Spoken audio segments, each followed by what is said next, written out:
अब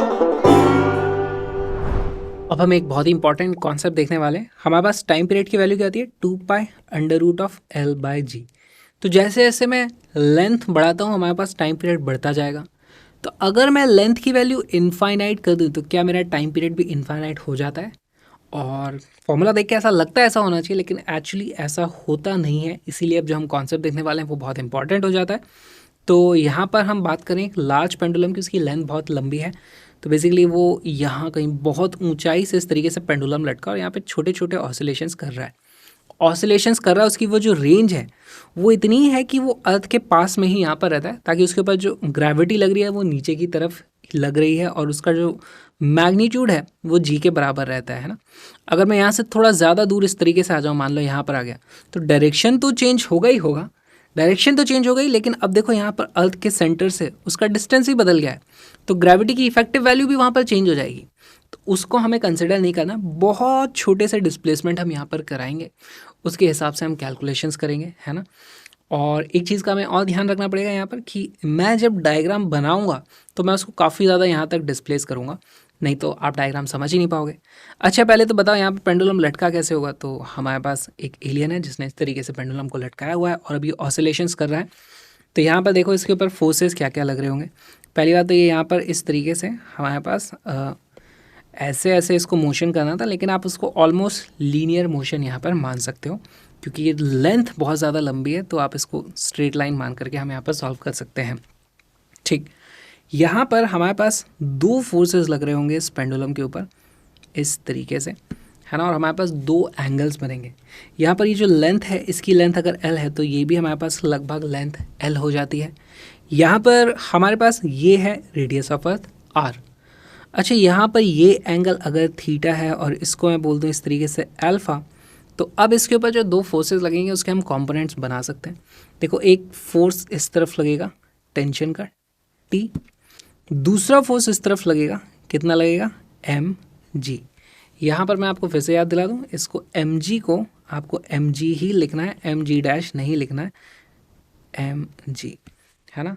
हम इसको थोड़ा सा ही डिस्प्लेस कराते हैं, इतना ज़्यादा नहीं डिस्प्लेस कराते कि यहाँ पे g की वैल्यू में चेंज को हम कंसिडर करेंगे, उसको कंसिडर नहीं करना है। वो डायग्राम मैंने बस बड़ा बना दिया है।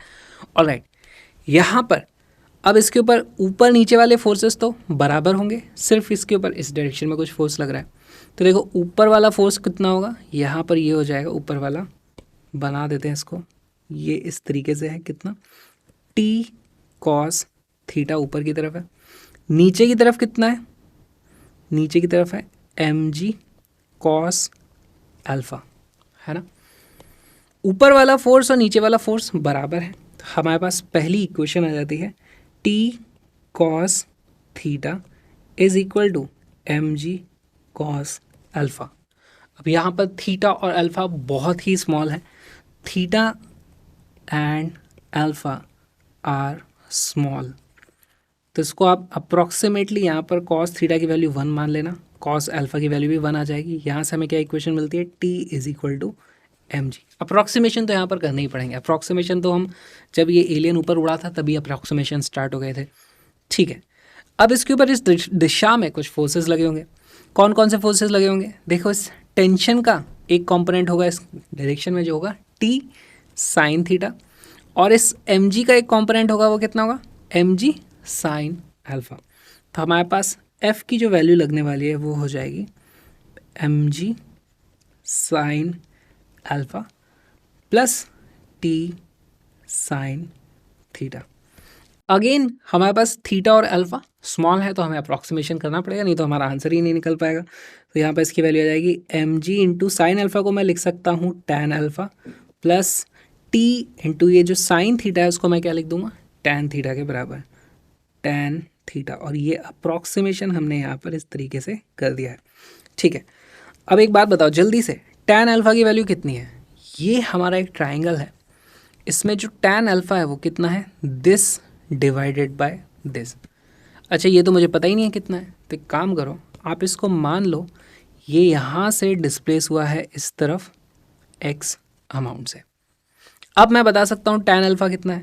मेरे पास जो टैन अल्फ़ा की वैल्यू हो जाएगी वो हो जाएगी x डिवाइडेड बाय r। तो यहाँ पर हमारे पास वैल्यू हो जाती है this is equal to mg into x divided by r plus T into tan theta की वैल्यू कितनी है इस ट्राइंगल में, देखो टैन थीटा की वैल्यू हो जाती है एक्स डिवाइडेड बाय एल, तो ये हो जाएगा एक्स डिवाइडेड बाय एल। अब मुझे टेंशन टी नहीं पता अभी तक पर, तो देखो यहाँ से मैं टेंशन टी की वैल्यू को भी रख सकता हूँ एम जी के बराबर। यहाँ से मैं अगर टेंशन टी की वैल्यू एम जी रख दूँ तो ये कितना हो जाता है, ये भी एम जी के बराबर हो जाता है।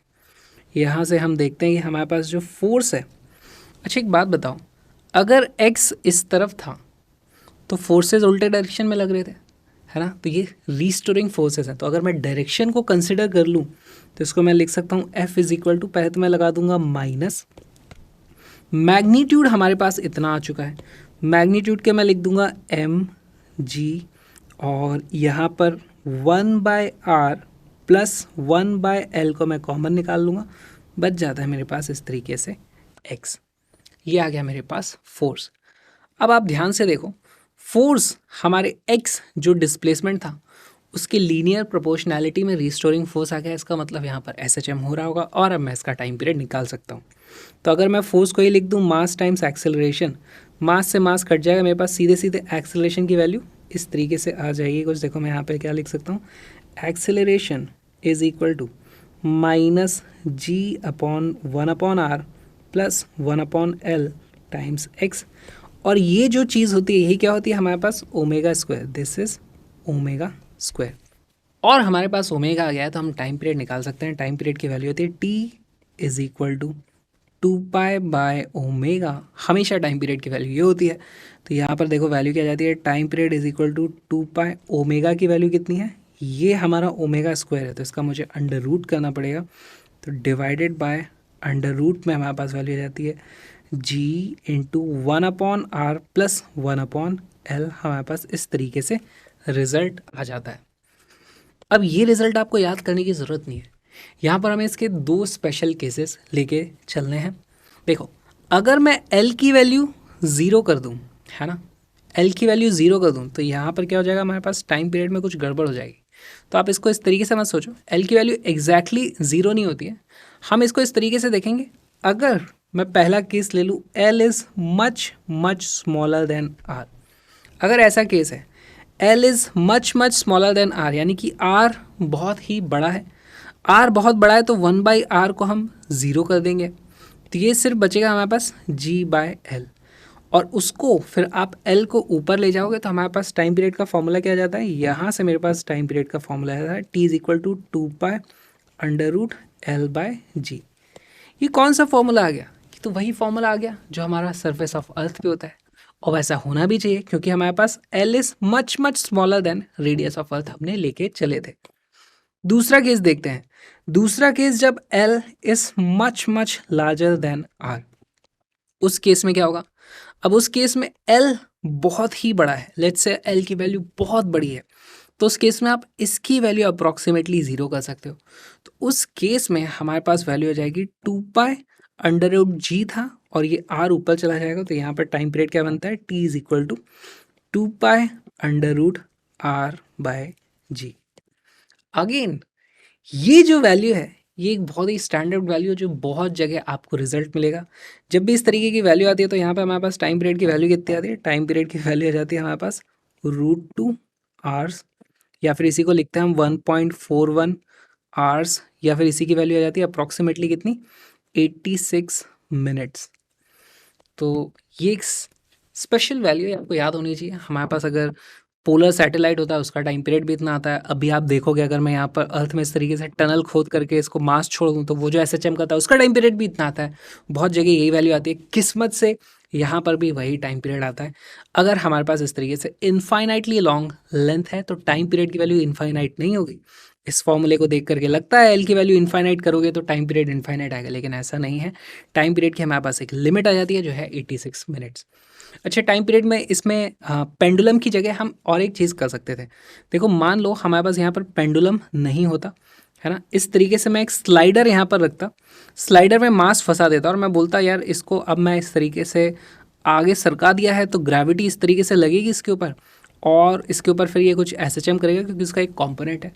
तो दिस इज़ इक्विवेलेंट टू कि हमारे पास जो यहाँ पे लेंथ थी वो एक्चुअली इनफाइनाइट हो गई है। तो उस केस में भी आप देखोगे आपको सेम यही आंसर मिलने वाला है। तो हमने इस तरीके से इसको अप्रोच किया, आप चाहो तो उस तरीके से करना चाहो सॉल्व तो करके देख सकते हो, आंसर यही आता है। ये हो गया हमारा लार्ज पेंडुलम। ये जो वीडियो आपने देखा एक्चुअली एक छोटा सा पार्ट है एक बहुत ही प्यारे से क्रैश कोर्स का लिंक डिस्क्रिप्शन में, वहाँ पे हमने 40 वीडियो में कंप्लीट 11th और 12th की फिजिक्स को कवर कर लिया है। बहुत सारे PYQs हैं वहाँ पर, link is in the description. Colourful notes की PDF भी आप वहीं से डाउनलोड कर सकते हो इस सेशन के, तो उसको ज़रूर चेकआउट करना। साथ में मेरे व्लॉगिंग चैनल को भी देख सकते हो आप। और अब हम मिलेंगे नेक्स्ट क्लास में।